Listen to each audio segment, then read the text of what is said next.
I never remember starting to watch wrestling. It was always part of my life. I kind of look at my career in three phases. The first phase, it was all about really making it. That's the phase that's not on YouTube. I could tell he was good and I was jealous of him right off the bat. Between 75 and 100 of those 300 matches, I either tagged with Martin or I wrestled Martin. They asked Steve and Martin, like, who else is good? They called me. When we were backyard wrestlers, that was what we put together, high risk. Marty Jannetty. He was more concerned about what we wanted to do in the match than putting his stuff in. One of the people I trained was Zoey Stark. I just loved Tom, and I always tried to kind of secretly talk Tom into doing another match. Called up Jimmy and Deuce, and that is what became the match. I was looking for something different, just needed somebody to be the glue to put all those pieces together. Looking back, I can think how sketchy.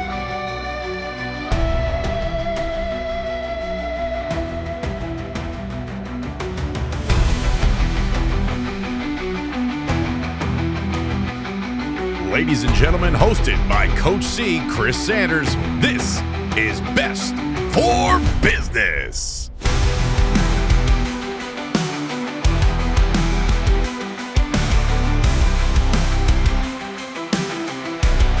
All right, everybody, welcome back to the channel. Another episode of Best for Business. I'm so pumped for this one. Derrick Jannetty, man, thank you so much for joining me for this one. Oh, thanks for having me. Exciting to reflect on what was a big part of my life for a very long time. I'm pumped for this one, so I'm curious. You've never done a podcast, I don't believe, so I'm curious for you. How did that pro wrestling journey start for you? I think everyone starts with like why or when they became a wrestling fan, and I don't remember. Yeah, like, I inherited the love for pro wrestling from my older brother. And I never remember starting to watch wrestling. Nice. It was always part of my life. I remember I had this Hulk Hogan flip book and this Ultimate Warrior flip book and a Jesse the Body big rubber action figure. Oh, yeah. I remember all that. Like those are some of the first toys I remember. So when I say I've always loved pro wrestling, before I can remember, I watched and loved pro wrestling. Nice. But I think when I really decided that I wanted to be a pro wrestler, it was kind of a weird life change. Like I had always lived in the same neighborhood, which was a middle-class neighborhood where all the kids did everything together, which was a beautiful way to grow up. And I played all the sports with all my neighborhood friends. And then I moved to a new neighborhood and I didn't have any friends. And I didn't have, the neighborhood didn't have kids my age. Yeah. So that's when, everything became about pro wrestling. Wow. And at that time, I was in 8th grade. And I just kind of decided I'm going to be a pro wrestler. But I had no idea on how you get into pro wrestling. Yeah. I mean, this is like infancy of the internet. We're talking 1998. I didn't have the internet at home. And so the path to become a pro wrestler was a complete unknown to me. Yeah. And I remember it was the summer of 1999, which was the boringest summer of my life. All I did is I'm a mink ranch kid. My grandpa's a mink rancher. So I just worked. And this is even before I lifted weights. So I just worked and watched wrestling. That's like all I did. Yeah. And in the summer of 99, WWE had WWE Week on MTV. And so it was every day they had something about WWE, and then they had this program, True Life, I'm a Professional Wrestler. And kind of the synopsis of the program was they showed a guy who was an indie wrestler. I think his name was Rapid Delivery. Rory Fox. Yeah. And then they showed Triple H in China, the people who were doing it currently. And then they showed the After the Glow, and that was Tony Atlas. But in this special, they showed a wrestling school. And then it just clicked on me. I was like, oh, that's how you become a wrestler. You have to go to wrestling school. And so I started to look in the phone book. Yes, I'm that old. The phone book for wrestling schools. Yeah. And there was nothing, obviously, in the state of Utah. But my best friend at the time, who is actually my Radical Ricky, who's my tag team partner, still my best friend to this day. We're actually going to a metal concert in a few hours today. Nice. But he was my friend from when we've been friends since I was 3. He's like a brother to me. He was hip on the internet. And so he found out about backyard wrestling. And so we created our own backyard wrestling fed. And to us at the time, that was like like if you're going to be an athlete, you go high school sports, college sports, and then you go the pros. Yeah. In my twisted, 13-year-old mentality, backyard wrestling was like what high school wrestling should be. Yeah. And so we started on backyard fed, and then Ricky actually found a training school in Utah, and he found it by talking crap on message boards. Wow, old school. Oh, I know, Yeah. for real. And so we got like this unofficial, like, come to this ring. And, thinking back at the time I couldn't drive yet. So I was probably 14, maybe 15. And I was 15 is what I was. And so this guy says, show up to my backyard. I have a wrestling ring. Like, looking back, I can think how sketchy this whole thing seems. But pro wrestling is sketchy. And so we showed up to this guy. His name's Steve Nielsen. He's the promoter for UCW, was for a long time. Yeah. And there's a wrestling ring. And I was just like, oh, it's everything I want it to be. Yeah.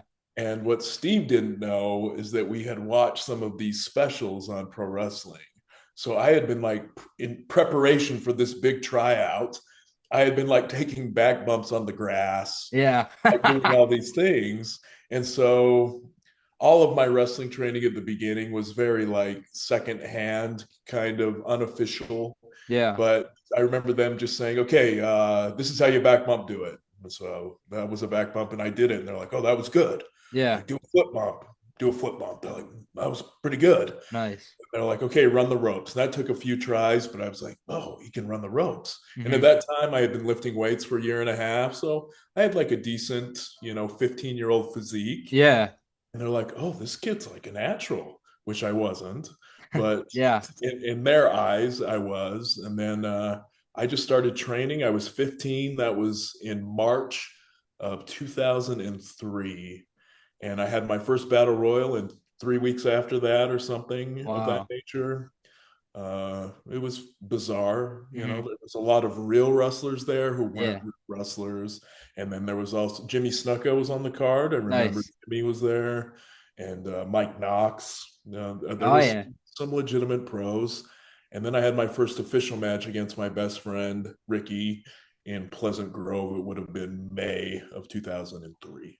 Nice. So I'm curious at the time. You said there wasn't many. I know of UCW, but when I was doing research, there's not much of a wrestling scene in Utah. So I'm curious for you, like, what was it like? Utah was the priority, but was there anything that you think stands out about wrestling in Utah? I would like to pretend that it's like this specific to Utah, but I think it's in most places. And that is, it's very Wild West. Okay. Like, what people say they've done is rarely what they've done. I think the internet has made people be a little more honest about things. Yeah. But even like the older wrestlers who had been wrestling for like 2 or 3 years, when I started wrestling in Utah, I questioned how much training they got or who trained them. There was like a guy who said he got trained by Shawn Michaels. Yeah. There was another guy who claimed he would wrestled in Japan. And so how much of that is legitimate? Yeah. Don't know. But it was shady, to say the least. Luckily with Steve Nielsen, who was the promoter of UCW, I'm not gonna, like, he's not a shady individual, but even he would hype up his credentials on what they were. Yeah. But he didn't take advantage of people. And I think that's kind of the difference between the other promotions that you probably can't find anything about, that I probably don't even remember. They're 3 letters. Yeah. It was shady, but I think in a lot of states, that's what you find. Yeah. Everyone's claiming they've done something somewhere. How much of it is true? Sometimes it's hard to say. Yeah, when we talk about things you got to do some pretty cool things in the ring, but I'm curious, what would you say, or who was the inspiration behind Derrick Jannetty? So it was a name that was given to me by one of those shady characters I just talked about. Yeah. So there was a guy, his name was Jason Ray, and he kind of got in Steve's ear early, claimed he had done all these Japanese matches. He had a magazine with him in it from Japan, so there was some truth to it. Yeah. He also was friends with Jimmy Snuka. What the nature of their friendship was, I have no idea. But Jason was a shady guy. I mean, he did some pretty awful things, including one of my friends at the time I wrestled with. Like he slept with his teenage girlfriend. I mean, Wow. it was some sketchy stuff. Yeah. But he had a Southern wrestling background, and so when he saw me at that time, I'm 16 years old.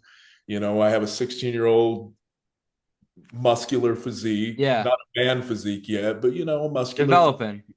Yeah, so he saw like 80s slap hands, kiss baby face, Yeah. is what he saw. And so when he thought of that, he thought of 80s babyface teams, the Nice. Rock and Roll Express, the Midnight Rockers. And so he's like, ooh, Marty Jannetty's nephew, that's what you're gonna be. And so he's like, Derrick Jannetty. And I was kind of like, you can do that? Yeah. That's Yeah. like, to me, that seemed like you were like breaking the law Yeah. and changing your name or something. But he's like, no, it'll be fine. It'll be fine. And so that's what it became. Wow. So what about the stuff you did in the ring? Is it inspired by anyone specific or the singlet you had? Like, even though you said you're still developing, you were pretty jacked for a young guy. People in wrestling aren't still at the physique that you were.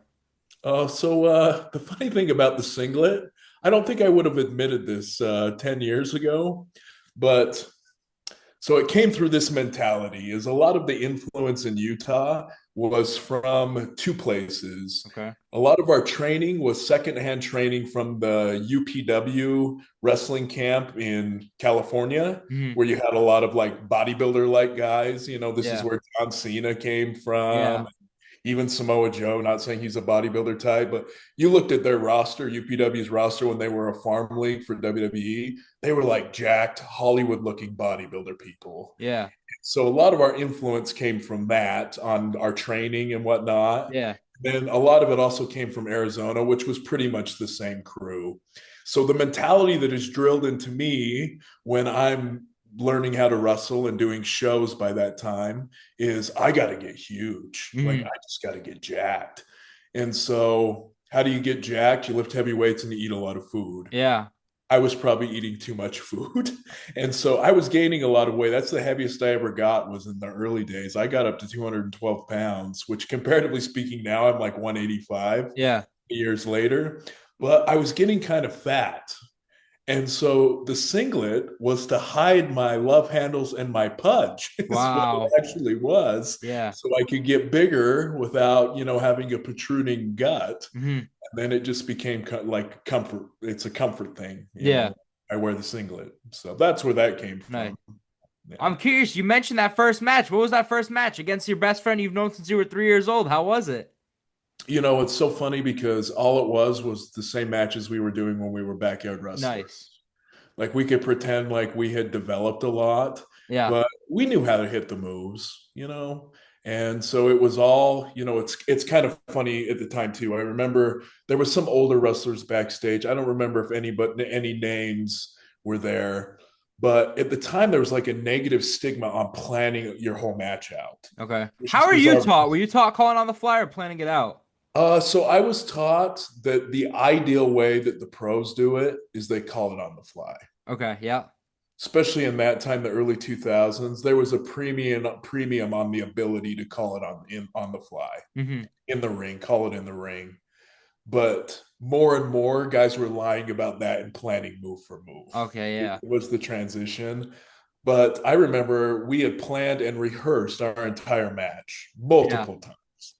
But we were like ashamed or embarrassed to show the guys in the locker room that we did. So we're sitting there pretending like we're calling it on the fly, but no, we had every single move was like down to a T. And I remember it went well, and we were both like kind of elated. Your first match in front of a crowd. It wasn't a big crowd, maybe 100 people at a high school gym. But yeah, it was a good experience. Nice. Is there a UCW match that stands out for you? There's a lot. Yeah. Instead of pointing to specific matches, especially I kind of look at my career in three phases. The first phase, it was all about really making it. Okay. And that's the phase that's not on YouTube. Yeah. It's pre-YouTube. Yeah. And that's like 2004 until 2010, when having a camera was like, if you had a camera, you were something special. Yeah, yeah, yeah. Now everybody has a camera. Oh yeah, right away. And everything's on the internet. But I cherish some of the old stuff because like they're all VHS tapes in my basement that are for me. You know what I mean? I don't want to post them to YouTube. Once in a while, I get a nostalgia kick every 4 years and I'll put one on. But really, when it comes down to the time that I thought I was at my height, was when I had stopped wanting to be a full-time pro wrestler and had focused more on training others and working with others. Nice, yeah. And sharing the ring with people that I had a significant part in their development as wrestlers. When we would have a good match, it would feel a lot more special. Nice. And so like all the guys I love who are my friends, I have a favorite match with Ricky that we can talk about. Yeah. You know? Is it that good? I have no idea. But to you it is, yeah. To me, it was the moment, you know. Yeah. Martin Casaus, you know, it was funny. I was thinking about this today because I used to I had a spreadsheet on all of my matches. Oh, I love that. Yeah. I wish I would have kept it up, but I stopped in 2010. Yeah. And so how many matches I've had, I have no idea. Yeah. But I remember my old spreadsheet that is on my work computer that I don't work there anymore, so it's lost. And it got up to 130 matches in 2010. Yeah. So how many matches I've had, I have no idea. But if it's 300 to 400, it's probably somewhere in there. Nice. I bet between 75 and 100 of those 300 matches, I either tagged with Martin or I wrestled Martin. Nice, yeah. And so I have a lot of good experiences. And I've trained more with Martin than anybody I've ever trained with. Nice. So he'll always have a special wrestling relationship with me. But a lot of the guys like Tyler Cintron, who still wrestles. Oh, yeah, he used to be in New England for a while. Yeah, so I wrestled him when he was young, or I should say younger, when he was just getting started would be the best way to put it. We had some good matches together, and we were really good friends. Nice. And then Jason Bravo, I started training him when he was younger. So a lot of the guys who were younger, Trey Matthews, who is now kind of one of the main guys here in Utah. I have matches with all of those people where I point to that I'm like, yeah. The crowd was feeling it. We were feeling it. And then after the match, it just felt good. Yeah. So you talk about it. Originally, your goal in pro wrestling was to make it. So for you, being a 4-time UCW Heavyweight Champion, to you, what does that mean? Because in Utah, I want to say it. I told you, I think you're one of the top guys to ever come out of Utah in wrestling. Like, I don't really focus on the belts I won, or matches or anything like that. I think the fact that so many people in this scene hold me in high esteem, not only as a wrestler, but as a person. Yeah. It's probably more important to me. Nice. You know, really in my life, even outside of wrestling, I've had 3 jobs. One is my current job where I'm a high school teacher. Wow. And then I was a pro wrestler. And from my jobs I've had in wrestling, all of my coworkers and my colleagues, I think they can not only say that I was good at my job and I took pride in my job, but also that I was a good person who was fair and honest to work with. That's more important to me. Than so what was it like teaming with Marty? You talk about training with him and everything you've gone through with him. To team with him, even win gold with him, that must feel cool. Well, I think the coolest part about Marty is like we're so different as people. Yeah, okay. That like Marty is as close to a natural as I've ever wrestled. Like he will, when you go through a match with him, he forgets everything. Like, but then he gets in the ring and it just clicks. Nice. And he'll forget spots and they'll still work. Yeah. And so as a tag team, I think he loved tagging with me because I would put everything together. Like the whole match I would put together and he could just goof off and do his own thing and he didn't have to worry about it. Nice. And then when he would get in there, he brought something different than me. But if anything was even like in the midst of going off track, I would get it back on the rails. Nice. And then his athleticism and his charisma and ability is what made the match better. Yes. So do you remember that first interaction you had with Marty? You know, it's kind of funny. So I had been wrestling for 1 year. Okay. So this is going to be 2005 or no, 2004 because I started in 2003 and I had just barely graduated high school. because I wrestled my first year wrestling. I was full-time. I was a senior in high school. Yep. And the promoter, Steve Nielsen, he called me, says, I got these two new guys. They're Juan Diego high school wrestlers. They're really good. You need to come and see them, you know. And by then I was kind of taken ahead of the training, even though I was untrained myself pretty much. Yeah. That's the first time I met Martin, and I could tell he was good, and I was jealous of him right off the bat. Nice. And then Marty was a party guy, life of the party guy, and I'm not. I'm more reserved. But we just kind of developed a friendship Nice. with each other. And that I wish it was stronger today. Most of that's on my part because I'm not really good at keeping in contact with people. But I hope he knows, and I should tell him more often that I love him. He's a great person. Nice. One thing I'm curious about myself, I remember I think it was an article I was reading. It might have been after your match you had with Ricky, but they did an article on you. I forgot if it was news or something in Utah. Yeah. Balancing college and pro wrestling, was it, at something? So for someone who's currently in college, for you, what was it like balancing the two?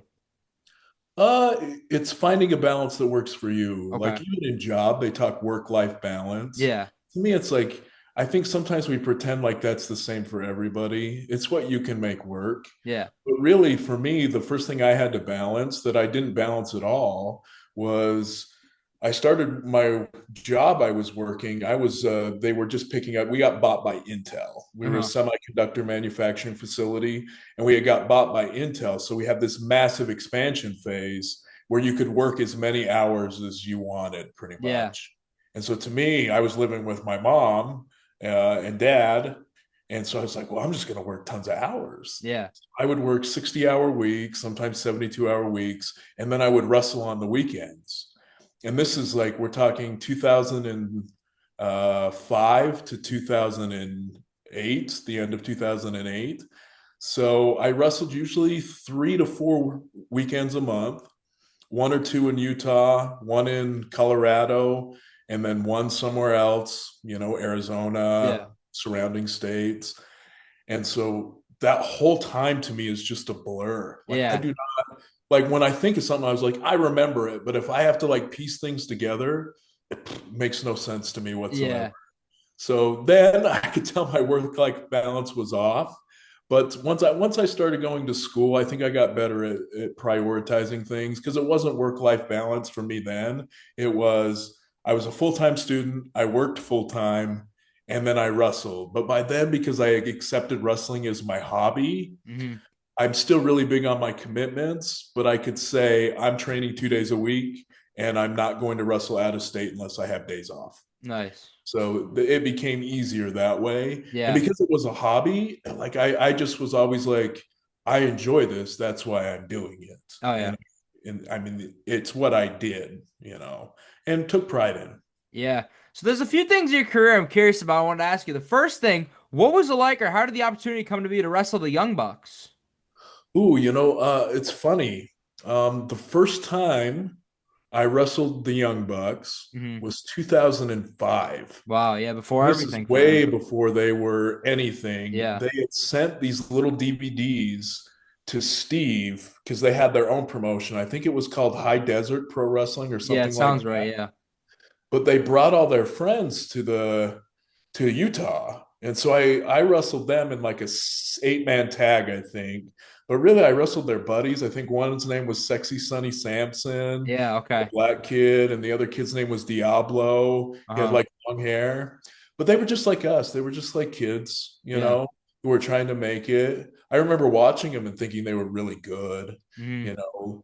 But and then I wrestled them more when they had gotten some steam behind them in NWA. It was called, before it was NWA Hollywood. Yeah. NWA Showcase. Yeah. They did the same thing. Dave Marquez, who was the promoter, but he did it in Las Vegas and so at a casino. And so I wrestled them I think 2 times during these TV tapings. So they were shorter matches. Yeah. The thing that always sticks in my mind about the Bucks, first of all, they're great guys. Yeah. Like they're really nice dudes, and that's always important to me. Nice. Some of the other guys, and I won't throw their names under the bus, who didn't have as much success, but if I said their names, you would know. They weren't as cool, like even close to as cool. But the Bucks. So I was like pretty much enhancement talent. You know, I Yeah. knew what I was doing. I was losing in under 10 minutes to them in 2 tag matches, right? Yeah. So that day I had one match and they had like 5 on the television taping. Hmm. And they had like their whole line of all the opponents they were wrestling. They put one match together, they go to the next people, they put the other match together. They went down the line, then they went back to the start and went over the whole match. So they Wow. memorized 5 matches, move for move, Yeah. off the line, and then went out and performed it. And if you see Wow. how they perform these spectacle matches that they do that are so intricate that if someone misses one cue, the whole match is, screwed. Yeah. I'm Oh, I can see how they can do that. Yeah. I can see how they can do that. So I was amazed at how well, and every match was different too. So Nice. I think it's one thing to admire their athleticism, Hmm. which I do, but admiring their way to visualize and put together a match and put all of those pieces together Yeah. and have it come out on live television now the way it does, that's special. Like, Yeah. that's special. So how does Derrick Jannetty go to Championship Wrestling from Hollywood? The funny thing is this is right when I was kind of wrapping up the first phase of my wrestling career, Okay. where I had bought a house. That was a huge thing. Why I bought a house that I'm sitting in right now, I have no idea. But Yeah. the short story is, I had worked so much and lived with my parents that I did not spend like any money, and so I had like Wow. almost 100 grand saved up in the bank with nothing to spend money on. Yeah. That's And then impressive. Yeah. my mom, the housing market crashed, and my mom's like, "You should buy a house." So I was like, "That sounds like an adult thing to do. I'm 22 years old. That Yeah. sounds like an adult thing to do." So I bought a house. And so then when I bought a house, I was like, oh, maybe I need to, start taking life more seriously. And then that's when the NWA called, and they're like, "Oh, we need some guys to do these matches." And I think Steve actually brokered the deal. Really, they just wanted Martin, but Hmm. they asked Steve and Martin, like, who else is good? Yeah. And they called me. But to me, the funny part of it is I just looked at it like a paid vacation. Nice. Like, especially when we were in Vegas, we were in the casino. We didn't have to pay for the rooms. The travel was paid for, and all the food was free. So I was getting paid to wrestle, hang out in Las Vegas as a 23-year-old with my friends. Yeah. Like, what an experience, Yeah. So that and Hollywood was very similar. Was Yeah. very. At that point, was your career still trying to make it? I think I was in that transition Yeah. where I was still saying yes, but I was thinking no. Okay. So how did the idea come to be teaming with Ricky? What was a high risk? Yeah, so when we were backyard wrestlers, that was what we put together, high risk. Nice. And so once we started talking, I pretty much talked him into it, as I Hmm. talked him to all of his bad decisions, pretty Yeah. much. And so we had a few good runs together before life got in the way for him. But whenever he would come back, once again, I was just kind of his safety net. I'd be like, "Dude, you don't have to worry about this. I'll put this together." He's Wow. like, "Well, I have to show up late because, I got to drop off my kids." I'm like, "That's fine. I'll put everything together. You just show up and do your thing." And so Nice. it was just awesome. By that time, I think my favorite match that we did as a tag team was 2006, I think. And we had this TLC match against Martin and his tag partner against me and Ricky. Hmm. And it was main event. So, the crowd was packed. We probably Yeah. stuffed 400 people into the building.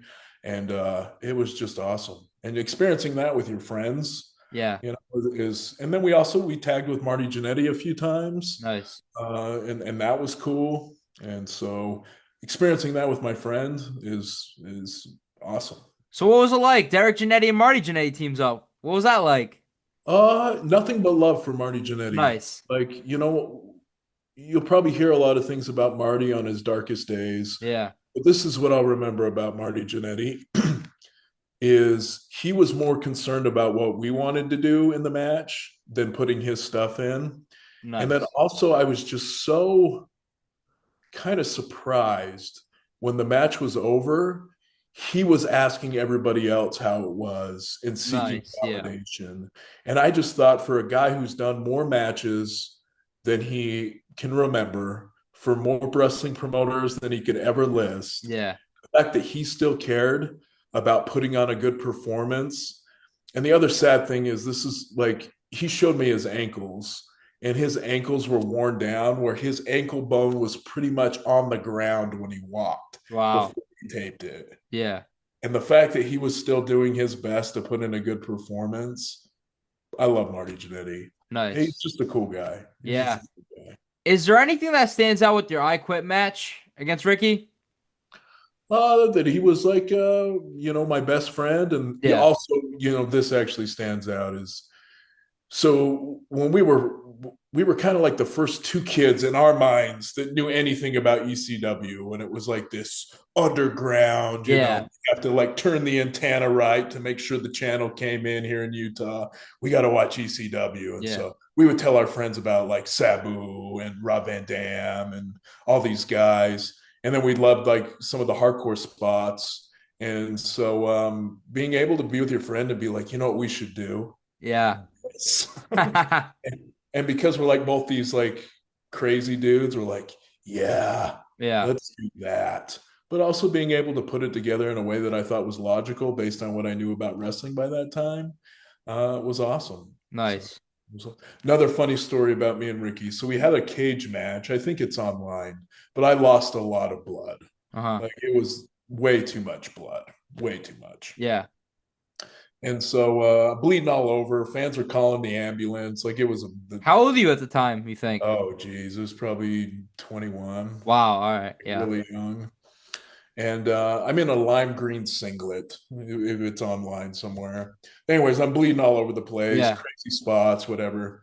So Ricky was living with his mom at the time. All my blood is all over his wrestling gear. I had to go to the hospital and get 80 stitches to stitch my face up. Wow. And he didn't want to tell his mom that the match was so gory. So he takes all of his bloody gear and he puts it in a plastic bag and he ties it off and left it in the back of his truck for like a week.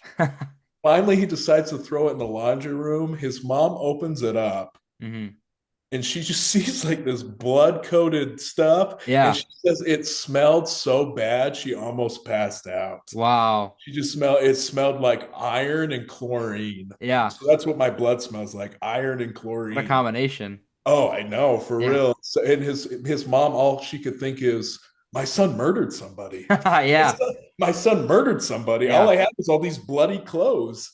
So we laugh about that all the time. Yeah. What was it like wrestling Raven? So he was pretty hurt at the time. So my best memory of the Raven match was this. His like shortcuts when he can't wrestle is he does homophobic spots. And me and Martin were wrestling, so we were a tag team against him. Yeah. And so we were doing all these spots where we fall into each other's crotch and we fall into this and fall into that. A lot of stuff that doesn't play as well in 2025. Yeah. So we did that, but I knew why, because that was his workaround to still work a match when he couldn't take bumps. Yeah. But I asked him, I was like, so do you want to finish me with the DDT? And he says, no, because I can't do it anymore. And so we had done the match. The match is over. And Raven says to the referee, go grab the kid in the red singlet and tell him to come back in and throw a clothesline. So I come back in, I throw a clothesline or something like that. Yeah. He does. He gives me a DDT. I don't remember the exact spot, but he communicated through the ref to tell me it. And so he ended up DDTing me. Wow. Because he felt it. The crowd was into him. And then he sent in a whole bunch of little kids in the ring, and they all dropped the stiffest elbow drops and knee drops on me I'd ever felt in my life. Wow. And I don't understand why little kids, when they jump on you, they have to lead with their knees. Like it's so painful. Yeah. I didn't think 40 pounds falling on you could hurt so bad. Yeah. But thanks, Raven. Yeah, thank you, Raven, for that. I'm curious, you got to do something that a lot of people in the indies still wish. You were in quite a few ladder or TLC matches. Yeah. Is there one specific that stands out to you, or a moment for one of them? Yeah. So the TLC match I had in 2007 with Martin and Devin Payne with me and Ricky was a good one. Everything just went well. Yeah. And we had like the big Martin got tipped over on the ladder and fell out to the outside of the ring. We tried the old Edge Jeff Hardy's spear spot where you get speared off the ladder. Yeah. Obviously, I didn't have something to hang on, but the idea was I get speared and then I get put through a table was the idea. So in my mind, this is going to work out beautifully. Yeah. Instead, Martin hits me with the spear. I try to fall sideways off the ladder. My foot gets caught on the ladder as I fall over. And so I fall through the table, kind of ugly. And then the ladder, which is hooked on my foot, swings back and smacks me in the face. Wow. Yeah. Man. So, but the match itself I thought was good. And then I did a few more matches with ladders. They weren't like ladder matches, but I'm a big fan of taking bumps on ladders if they're propped up on the ring. Or on the ropes, because you'll be surprised at how much give you get. But it looks like it hurts really, really bad. But it doesn't. Wow. You got to do something pretty cool. I'm curious, is there anything that stands out? You mentioned his name before, Jimmy Snuka, but getting to wrestle him and Deuce, is there anything that sticks out? It was one of your last matches too, I think. Yeah, so I think it was Jimmy's last or one of his last matches ever. Wow. So I'll give you the backstory to that, which makes it more meaningful to me. Okay. So this will be a long story, but it focuses on someone who is on WWE now, who I hold in high esteem. So one of the people I trained was, you guys know her as Zoey Stark. And so at that time, I was like the head trainer, and I was also the booker, and I would do all the matchmaking for UCW. And I had my training day, which I ran training, which was Wednesdays. And a lot of people didn't show up because it was hard. And so I had like a dedicated crew of 5 people. She showed up as a 17-year-old girl, and she just could do it. And she was tough as nails, and she wrestled so good. So I have this great group of people on Wednesdays who trained really hard with me. Well, one day I'm sitting there and I look over, and there's this like big, tall, blonde dude who's watching us, just watching us. And I looked over and I was like, I know who that is, but I don't remember who that is. And it turned out he's Tom Howard. And if you don't know that name, Tom was the head trainer at UPW, took part in the training of John Cena, took part in the training of Samoa Joe, wrestled in Japan as like a guile gimmick. Yeah. But he was on these old tapes they used to sell called How to Be a Pro Wrestler, and that's how I knew who he was. And also I had seen some of his K1 fights and whatnot. And so he's in that match, is why I mentioned it. But Tom became one of my really good friends. Nice. And for the next like 2 years, Tom would train us on Wednesdays, and the training group was me, Teresa, who was Zoey Stark, Raw, and Martin and Bobby Jackson and Jason Bravo. We were like his training crew. Yeah. I just love Tom, and I always tried to kind of secretly talk Tom into doing another match, and he always was like, no, I'm done, I don't want to. And so finally I talked him into doing a match, but he's like, oh, it's got to be a tag match. And then I was like, okay, we'll get some tag partners and we'll do it. And he's like, well, maybe I'll call up Jimmy, because he knew Jimmy. And so he called up Jimmy and Deuce, and that is what became the match. Nice. So it's special because it was Jimmy Snuka, but really to me it's special because that was Tom's like comeback match after he didn't think he was ever going to wrestle again. And he got to wrestle in front of his family, which is from Utah, which is why he was here. And so the fact that it was special to Tom and I got to take part in it, that makes it special to me. I talk to pretty much Deuce all the time. I'm going to have to ask him if there's anything that sticks out for that match. Yeah, I ask him if it's Jimmy's last match. Okay. It might be. It might be, because he was kind of done. There was some litigation and some other stuff, but it was shortly thereafter. Yeah. But I have nothing but good things to say about those two too. Nice. So I'm curious, you talk about teaching, and I think, what did you say, high school you teach? Yeah. So how does Mr. D come to be? I was looking for something different. Okay. I think I kind of gotten stale. Really what had happened was, so I talked about there's 3 phases of my wrestling career. The first phase is when I was really trying to make it. The second phase is when I was like, that was everything was UCW to me. I was the booker and the trainer, and we ran shows every 2 weeks. So it was really consistent, almost like a part-time job. And then I suffered 2 really bad concussions. One looked really bad because I cracked my skull. I Wow. have a scar on my head from it. But that one I recovered from right off the bat, and I was wrestling right when I got my staples out. No big Wow. deal. Yeah. The second one looks like it was nothing. I just hit the back of my head, but it shook me up a lot. Like for weeks, every time my heart rate would go up, I would like get really nauseous. So I'd be like in the gym. I'd be like, set one, I'm good. Set two, I don't feel so good. Set Mhm. three, I'm done. Yeah. It was rough. And so I stopped wrestling for about a year, maybe 2 years. And that's when I became a full-time teacher. Yeah. So my life had changed again.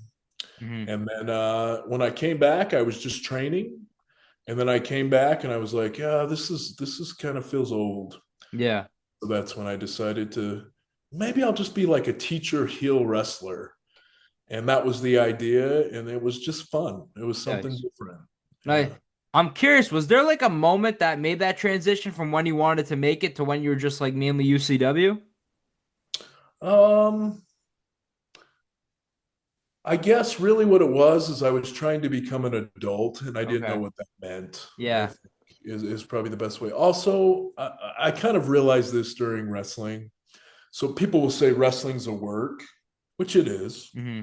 But I think this is also when I found out that the wrestling business itself is a work. Hmm. Like what makes somebody good? What makes something, I mean, it's so subjective. Yeah. I always thought like it was a complete meritocracy and there was like some meritocracy to it where if you worked hard enough, you got good enough, Yeah. looked good enough, you make it. Yeah. Hmm. And that's really not the case. You know, I Yeah. think it's more about how others think how good you are and if they'll sing your praises for you. And so, especially but living in Utah and only working in Utah and the surrounding states, by 2007 and 2008, I just noticed that unless I was to pick up and move, Hmm. they weren't looking for Yeah. guys who were 5'6", no matter how good they were. And I wasn't that good either. And Yeah. I think coming to that realization that if you are under 6 foot, you have to be really good. Yeah. And I wasn't really good. Hmm. And so coming to that realization, and also I'm just not great at self promotion. Okay. I think there is something to that. Absolutely. Social media is huge. Yeah. Oh, and I look at it in the common day. The internet has decided that Karrion Kross is worth lots of TV time, Yeah. not because he's had good matches at all, Yeah. because he's manipulated them into believing he deserves a chance on social media. First of all, I praise it. Yeah. Second of all, I want wrestling fans to realize that they are being worked. Hmm. Okay. He's not winning you over by his performances. Yeah. He's winning you over by manipulating your opinion. Yeah. That's pro wrestling. Yeah. So you talk about Mr. D. How does the idea for the faculty come to be? So one of the girls I was training with a lot, who's also a good friend of mine, Danny, Marti Daniels. Yeah. I was training with her. We're good friends. Like I love her to death. Awesome person. And so she was just kind of like, I should be like your substitute. She said that at a training or something. I'm like, Yeah. no. You were going to be a tag team. And then we just started like spitballing ideas. And Nice. I wish it would have went on a lot longer. Unfortunately, the pandemic stopped it from really blossoming Yeah. when I thought it could have. But it was just fun to have something new and to spitball things and also to put together tag matches with her because she's a really good athlete. She's got a great look. Hmm. She just needed somebody to be the glue to put all those pieces together. And Yeah. that's what I was. And I think if we would have had more time, I think we could have done a lot with it, and she could have taken it to the next level. Yeah. So I'm curious, walk me through. You have such a successful career. You start to have these transitions in pro wrestling. When do you decide it's all done and walk me through that final match? Did you know it was going to be your final match? No, but I guess I didn't want it. I didn't want to know it was going to be like a final match. I Okay. didn't want any hoopla around it because that's not what my career is about the people I trained and my Mhm. tenure. It's what it's about. Yeah. Personal accolades, praise, all that kind of stuff. It doesn't matter much to me. So I did want to go out silently. That was kind of Yeah. the plan. But really what it became is this realization that when UCW, we had a building, which when you see all the tapes on YouTube, they're all from the same building. Yeah, okay, We yeah. had this beautiful building that we ran shows in either twice a month or once a month for a very long time, like 6, 8 years, you know.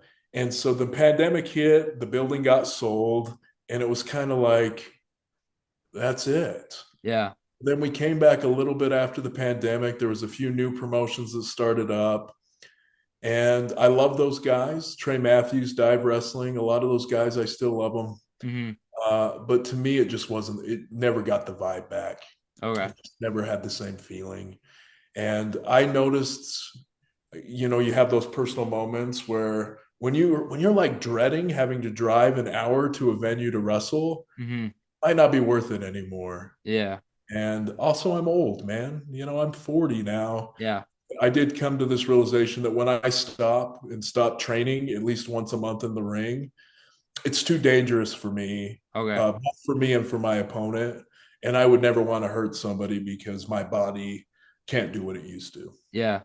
So you had that final match, but we can see it right now. You're more jacked than some of the wrestlers on the scene today. Will that be your final match, you think?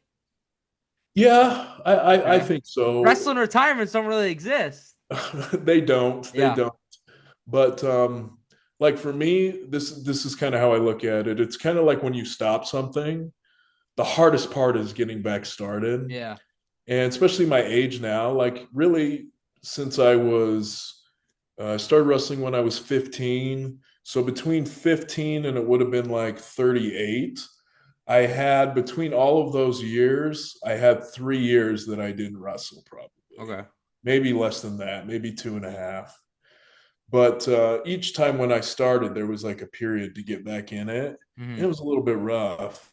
Now, like, I don't know how, I can't imagine falling on my back right now. Yeah. Like, I look at, I'm like, I used to do it all the time, multiple times a week. Now, if you're like, take a back bump, I'd be like, yeah. Do I have to? Like, it would be scary to me. And once you're scared of something, you're done. Yeah. So I'm curious, we talk about UCW throughout your career. Is there like, I don't want to say match or moment that really sticks out to you throughout your career? I'll bring it. I don't know if it in the light of recent events, this sticks out to me. I got to wrestle Sabu in 2005, and because he just passed away, I've been thinking of that a lot lately. You know, I was a big Sabu fan, and so I did a tag match against Sabu and Johnny Grunge. It was actually one of Johnny Grunge's last matches before he died. Wow. And I remember this about Sabu. I have nothing bad to say about Sabu. But I'll tell you a few funny stories that I don't think cast shade on him. Yeah. I picked him up at the airport, and he's asked me to read what's on the board, like, you know, the flights that get in or whatnot, baggage claim. And I start reading it to him. I'm like, can you not see it? And he goes, no, I can see it. And I say, can you not read it? He goes, I don't read. Well, I can't read. Well, I don't like to read. Okay. Yeah. He sat there like, you don't like to read? Yeah. You know, at the time I was like 21 years old, you know? And then he didn't talk a lot until he started talking. And then when he started talking, he would not shut up. Nice. He was just, and he would talk so fast. The other funny thing about Sabu is, so you remember his sash and he wore the white thing around his waist. So we're in the locker room and he's got this big white sheet and he's cutting it with scissors. And he's on his hands and knees. And I'm thinking to myself, is he a Muslim? Is he going to pray? And no, so what he does is he would steal the sheets from the hotel, and that's what became his headgear and his sash. You know? And so that's what he did. But he was a cool guy. So, and I've been thinking of Sabu lately. So he passed away. So, and I think he's an innovator. You know? Oh yeah, he conveyed a realism that's hard to match. Yeah. So I'm real curious. Growing up, like, who was like your guy? Like, who was your favorite when you watched wrestling? So back to my 1999 story about like that week on MTV. So before then, I was the Stone Cold Steve Austin guy. Yeah. Before then, I was a Shawn Michaels guy. but I was really into Stone Cold in 1997 and 1998, 1999. Yeah. And then MTV put on that special True Life, I'm a Pro Wrestler. And I remember Triple H and China were talking, and I was like, Triple H cares more about wrestling than anybody else. Nice. And I was like, I care more about wrestling than anyone else. So then I was a huge turncoat. I became a Triple H fan, and he has been my favorite wrestler ever since. Nice. Well, Derrick, I want to thank you for joining me. However, I've ended every interview the same. Now, the day you decide it's all done in pro wrestling, which retirements don't happen, so the day you decide it's all done, what do you want Derrick Jannetty's legacy in pro wrestling to be? I want anyone who I shared the ring with or anyone that I helped train, I hope they still say good things about me. Yeah. Not only as a wrestler, but as a person. And if I can get that, I think there is very few people who don't like me in the Utah wrestling scene. And the people who don't like me, it's because I don't respect them as wrestlers. Yeah. Yeah. And so I'm okay with them not liking me. But to anyone I share the ring with, if they hold me in high esteem, that I was a good wrestler who trained hard, took it seriously, but also wasn't selfish. Because I think I would have been more successful if I was more selfish. But I'm okay not being selfish if it makes other people hold me in high esteem. Nice. I want to thank you so much, Derrick. I remember reaching out thinking it was a long shot, and then the next day you said something like, I didn't think people were interested in my career, but I came right away. Yeah. Well, I'm glad that you took an interest in it. Absolutely. I'm probably not your most high profile guest. Don't worry about that. Yeah.